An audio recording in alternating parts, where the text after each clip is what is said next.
Hello, everyone. I am Lisa. And I'm Eric. If you're looking to boost your English in a fun and easy way, you're in the right place. Every episode, we break down English words and phrases, making them simple so that you can understand them easily. So grab a snack, sit back, and let's dive into today's topic. Okay, Eric, what are today's words? The first word today is yummy. Then we will continue with precaution and bump into somebody. Then to be all ears. And the final one is face the music. Let's start with the first word, Eric. The first word is yummy. Yummy? Yummy is a fun word. It's an adjective that means something tastes very good or delicious. Yes, people often use yummy to describe food that they really like and enjoy eating. Right. You can say a cake is yummy or a pizza is yummy when it tastes very good. And yummy is often used informally, especially by children, but adults use it too when they really like the taste of something. Okay, Eric, let's look at some example sentences to understand it better. Sure, Lisa. The first sentence is, "This chocolate cake is so yummy." It means that the chocolate cake tastes very good. The person really likes how the cake tastes. Yes, and here's another one. She made a yummy pasta for dinner. It means that she cooked pasta for dinner and it tasted very delicious. The pasta was very good to eat. These examples show that yummy is used to talk about food that tastes great.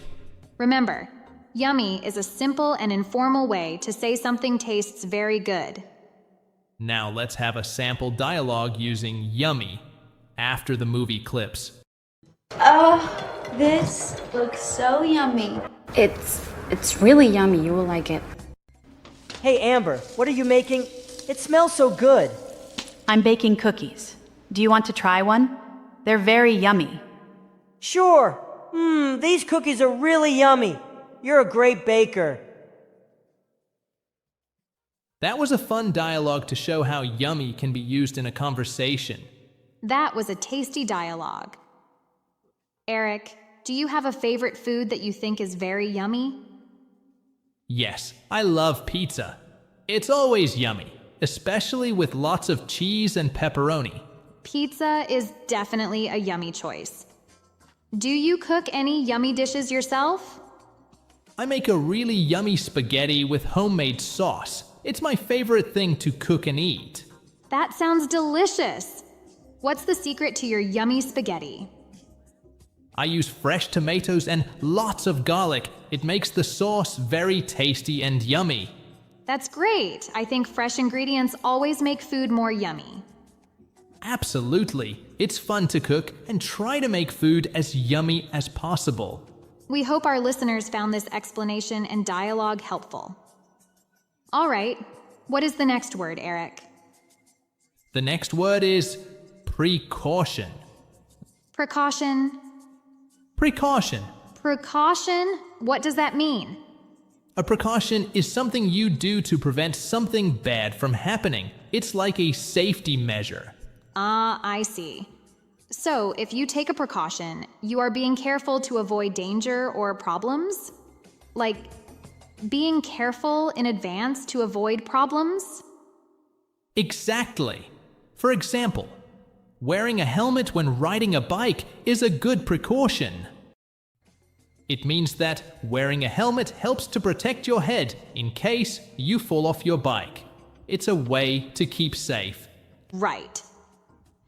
Washing your hands before eating is a precaution to avoid getting sick. It means that washing your hands helps to keep germs away, so you don't get ill from the food you eat. When we use precaution, it's often used with phrases like take precautions or as a precaution. Let's move on to the movie clips and then our sample dialogue now. Two students, Tom and Jane, are talking before starting an experiment. We take every precaution. As a precaution, no names. Hey Jane, do you have everything ready for our experiment? Yes, but I'm taking a few extra precautions. I brought gloves and goggles. Good idea. I think taking precautions like that is important, especially with chemicals. Absolutely. It's better to be safe and take precautions than to risk getting hurt. That was a useful dialogue. Jane mentioned taking extra precautions in the science lab.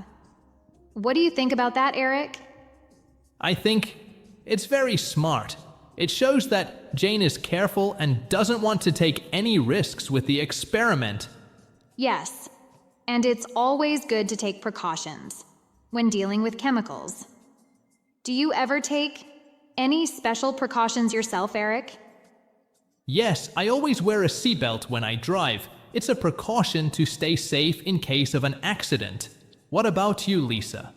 I always check that. The doors and windows are locked before I leave the house. It's a precaution to prevent break-ins. Those are good examples. Taking precautions is a simple way to avoid bigger problems later on. Definitely. Okay, that's all for the word precaution. Now it is time to continue with the next word. The next word is bump into someone. Bump into someone. Bump into someone. Oh, that's an interesting phrase. What does bump into someone mean? Bump into someone means to meet someone by chance without planning it. You might see them unexpectedly somewhere. So it's like when you're walking in the park and suddenly you see your friend there? Exactly. For example, I bumped into my old teacher at the supermarket. It means that you met your old teacher by accident while you were shopping? Yes, Lisa. Another example is she bumped into her neighbor at the bus stop. It means she saw her neighbor unexpectedly while waiting for the bus. That's right. It's a phrasal verb, so you use it with the person you meet. You can say bump into a friend or bump into an old classmate. That's helpful to know. Now, let's move on to our sample dialogue. Two friends, John and Emily, are chatting in a city park. Do you remember when we first bumped into each other, old man? I bumped into her 2 years ago. You won't believe who I bumped into yesterday. Who did you bump into? I bumped into Sarah at the coffee shop. We hadn't seen each other in years. That's amazing. It's always nice to bump into old friends. In the dialogue, John bumped into Sarah at the coffee shop, which was a nice surprise. Right. It's great when you bump into someone you haven't seen in a long time. It's like a little reunion without planning it. Yes, it's a nice surprise. Have you ever bumped into someone unexpectedly, Eric? Yes, I once bumped into a childhood friend at the airport. We had a great time catching up. What about you, Lisa? I bumped into my cousin at a music festival. We didn't even know we were both going to be there. It's funny how these unexpected meetings can make your day better. It's always a pleasant surprise. Absolutely. It's great to catch up and reconnect with people. So, next time you bump into someone, take it as a chance to enjoy a nice chat. That's a good tip, Lisa. Okay, Eric, we have 2 words left. What is the next one? The next word is to be all ears. To be all ears. To be all ears. Oh, that's an interesting phrase. What does to be all ears mean? To be all ears means to be very eager and ready to listen. It's used when someone is paying close attention and wants to hear what you have to say. So it's like when you are really interested in what someone is going to tell you? Exactly. When you are all ears, you are paying full attention and are very interested in what someone is saying. For example, I'm all ears. Tell me your big news. It means that you are very eager to listen and want to know the news. Yes, that's right. Another example is, when she started talking about the surprise, everyone was all ears. It means that everyone was very interested and paying close attention to hear about the surprise. Now, let's move on to our sample dialogue. At a coffee shop, two friends, Sam and Jessica, are talking. If there's something here that would like to communicate with us, we're all ears. Speak up. Let me give you some advice. I'm all ears. Hey, Jessica, I have something exciting to tell you. Oh, really? I'm all ears. I got a new job. I'm going to be a graphic designer. Wow, that's amazing. I'm so happy for you. Tell me more. I'm still all ears. That was a great dialogue. Jessica was all ears to hear about Sam's new job. What do you think about that, Eric? I think it's wonderful when people are eager to listen to good news. It shows they care and are interested. Yes, being all ears can make the other person feel valued and heard. Have you ever been all ears for someone, Eric? Yes, I remember when my friend told me about his travel plans. I was all ears because I want to hear all the details. What about you, Lisa? I was all ears when my sister told me about her wedding plans. I wanted to know everything. It's nice to be all ears and really listen to others. It shows that you're interested and that you care. Absolutely. It's a good habit to be all ears, especially when someone has something important to share. Okay, time to explain the last word of today. Could you explain it, Eric? Sure, Lisa. The last word is face the music. Face the music. Face the music. Face the music? It's an interesting phrase. What does it mean? Face the music means to accept the results of your actions. It's when you deal with the results of something you've done, especially if it's something bad or difficult. So it's like when you have to accept the punishment or deal with the problem you caused? Exactly. For example, after breaking the vase, he had to face the music and tell his mom. It means that he had to accept responsibility and deal with the situation by telling his mom about the broken vase. Right. Another example is, she didn't study for the test and now has to face the music of getting a bad grade. It means she has to accept the consequence of not studying, which is getting a low score on the test. Yes, and now let's move on to our sample dialogue. In a school classroom, two students, Alex and Maria, are talking before class starts. To face the music. That's what I decided to do. What do we do? Sometimes a bowler just has to face the music. I didn't do my homework for today. Now I have to face the music and tell the teacher. Oh no, that's tough. What happened? I forgot because I was playing video games. I know. I need to face the music and take the responsibility. I understand. Sometimes we just have to face the music and deal with the consequences. That was a good dialogue. Alex realized he needed to face the music for not doing his homework. What do you think about that, Eric? I think it's important to face the music and accept the results of our actions, even when it's difficult. It's a part of being responsible. Yes, taking responsibility for our actions is a valuable lesson. Have you ever had to face the music, Eric? Yes, I once had to face the music when I forgot to pay a bill on time. I had to pay a late fee and explain to the company what happened. That must have been frustrating. How did you handle it? I apologized and made sure to set a reminder for future bills. Facing the music taught me to be more responsible with my payments. That's a good lesson. It's important to face the music and deal with the consequences of our actions, even if it's tough. Absolutely. It helps us learn and grow from our experiences. We hope our listeners found this explanation and dialogue helpful. Okay. That's all for today's episode. Thank you for joining us on Simply Explained English. We hope you enjoyed learning with us. Remember, practice makes perfect. Keep using the words and phrases we talked about today to boost your English skills. Don't forget to subscribe and like our videos. Thanks for joining us. Until next time, keep practicing and have fun with English. Bye for now and happy learning. Hello, the podcast where we make learning English easy and fun. We're your hosts, Eric and Lisa. In each episode, we explain common English words and phrases in simple language. So let's get started and make English simple together. Okay, what are the words today, Eric? The first word today is to be determined. Then we will continue with to enhance and to get away with. Then to take advantage of something. And the final one is to be on thin ice. Let's start with the first word.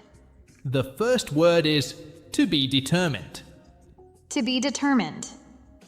To be determined. To be determined means to have a strong intention to do something. It's about being focused and not giving up. Yes, when someone is determined, they have decided to do something, and they will work hard to achieve it, even if they face problems. Exactly. For example, if you are determined to learn English, you will study hard and practice every day to reach your goal. By the way, the noun form of determining is determination. Let's give some example sentences to help you understand it better.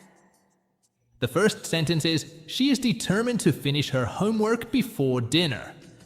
It means that she really wants to finish her homework before dinner. She has made a strong decision to do it and will work hard to make sure it happens. Yes, and here's another one. He is determined to become a doctor. It means that he has decided he wants to be a doctor and will work very hard to achieve that goal, no matter what challenges he faces. These examples show that to be determined is used to talk about having a strong desire to achieve something. Remember, determined is often used with to, followed by the goal or action you want to achieve. That's right, Lisa. Now, let's have a sample dialogue using to be determined after watching the movie clips. I was determined to put it out of my mind until Joyce got back. I implored him not to follow, but he's determined. Hi, Melissa. I'm determined to get an A on my math test next week. That's great, John. If you are determined and study hard, I'm sure you can do it. Thank you. I'm going to review my notes and practice every day because I'm determined to do well. That was a good dialogue to show how to be determined can be used in a conversation. And it was a motivating dialogue. Eric, have you ever been determined to achieve something? Yes, I was determined to run a marathon last year. I trained every day and didn't give up, even when it was tough. That's amazing. How did you stay motivated?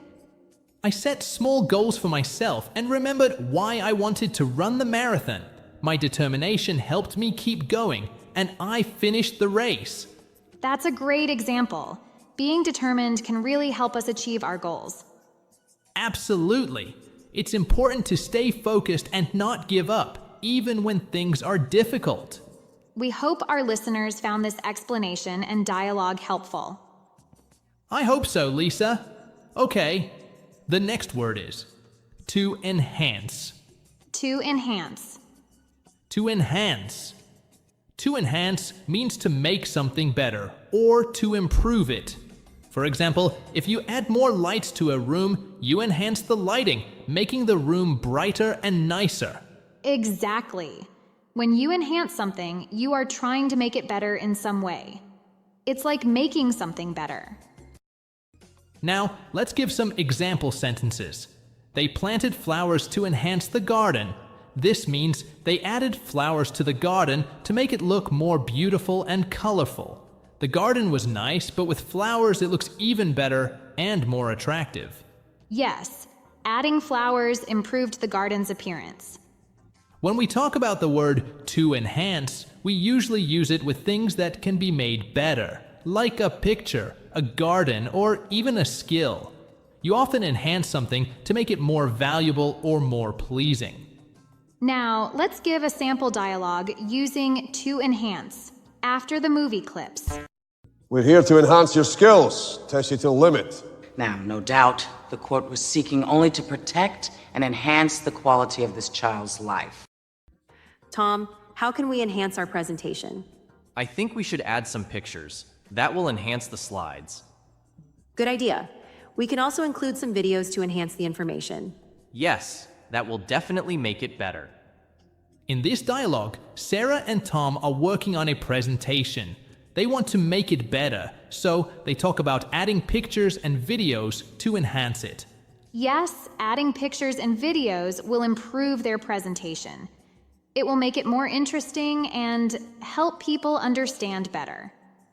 Lisa, can you think of a time when you enhanced something? Yes, I can. Last year, I redecorated my living room. I added new cushions and some nice plants to enhance the look. It made the room feel much cozier and more inviting. That sounds lovely. Enhancing your living space can really make a big difference. I once enhanced my cooking skills by taking a cooking class. It made my dishes taste so much better. That's great. It shows that enhancing can apply to many things in our daily lives, from our homes to our skills. Absolutely. Enhancing is all about making something better. It's a useful word to know because we often try to improve things in our lives. Yes, and it's easy to use. Just think about what you want to make better and use to enhance to describe it. All right, let's move on to our next word.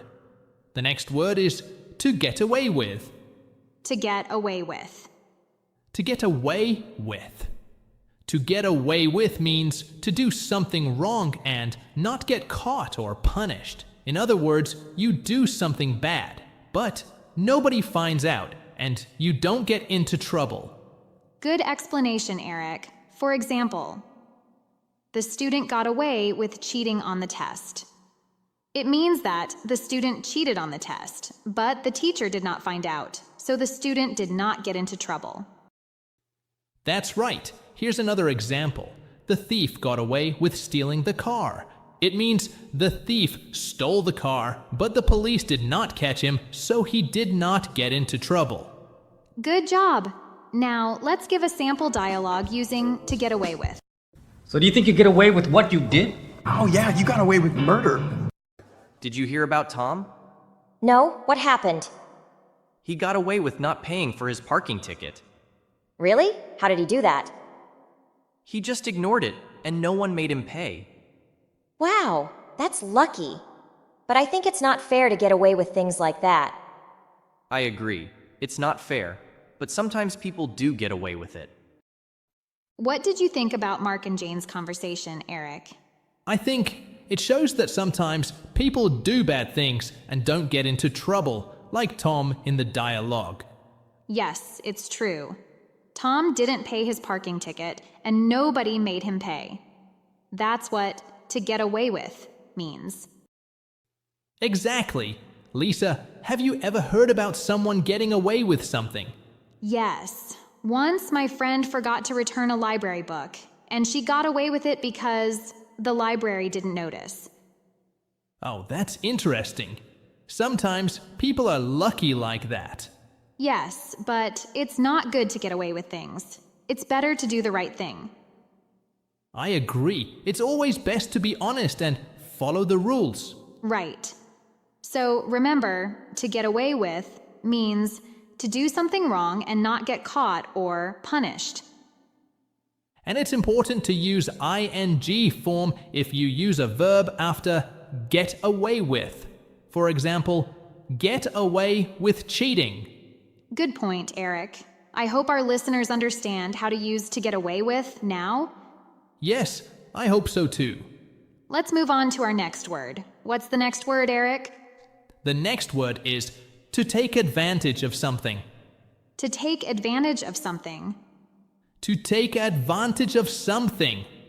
It means to use a situation to get something good for yourself. For example, you see an opportunity and use it to benefit yourself, right?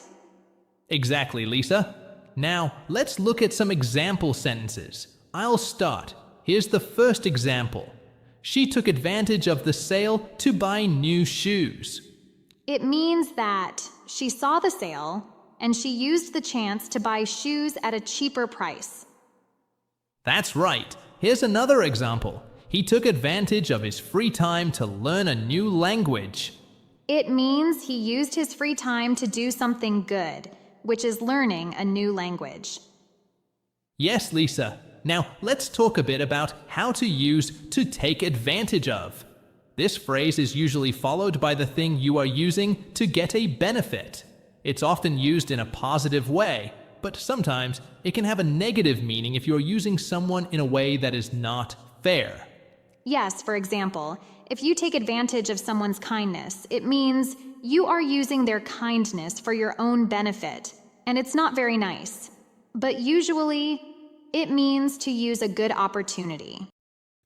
That's right. Now, let's give a sample dialogue using to take advantage of. In this dialogue, Mark and Susan are talking about a new gym offer. In case the Romulans decide to take advantage of the situation. I think it would be wise if you took advantage of my knowledge in this instance. Hey, Susan, did you hear about the new gym offer? We can take advantage of it. Really? What's the offer? They're giving a 50% discount on memberships this month. We should take advantage of the lower price.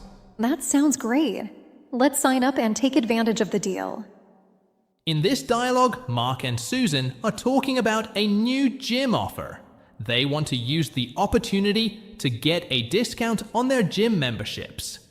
Yes, they are using the special offer to save money and get a good deal. Lisa, can you think of a time when you took advantage of a good opportunity? I once took advantage of a free language course online. It was a great opportunity to learn without spending any money. That's great! It shows that taking advantage of good opportunities can really help you save money or learn something new. That's true. Well, that's all for taking advantage of something. We hope our viewers enjoyed learning about to take advantage of. It's a useful phrase that can help you talk about using opportunities. Okay, we have reached out to the last word today. Yes, Lisa, the last word today is to be on thin ice. This idiom means to be in a risky situation where you could easily get into trouble. It's often used when someone is doing something that might upset another person or cause problems. That's a good description, Eric. For example, he's on thin ice with his teacher after not doing his homework. It means that he might get into trouble because he didn't do his work. Yes, and another sentence could be, she was on thin ice at work for being late too often. It means she could lose her job if she continues to arrive late. Now let's see how this phrase is used in a dialogue. You are on thin ice, boy. Well, look, I'm on thin ice already with my boss, all right? I've noticed you've been late several times this month, Janet. I know, I'm really sorry. I'll make sure it doesn't happen again. Please do. You're on thin ice, and I can't make any more exceptions. Understood. I'll take precautions to be on time from now on. In this dialogue, the boss warns Janet that she is in a risky situation at work because of being late. Yes, that's right.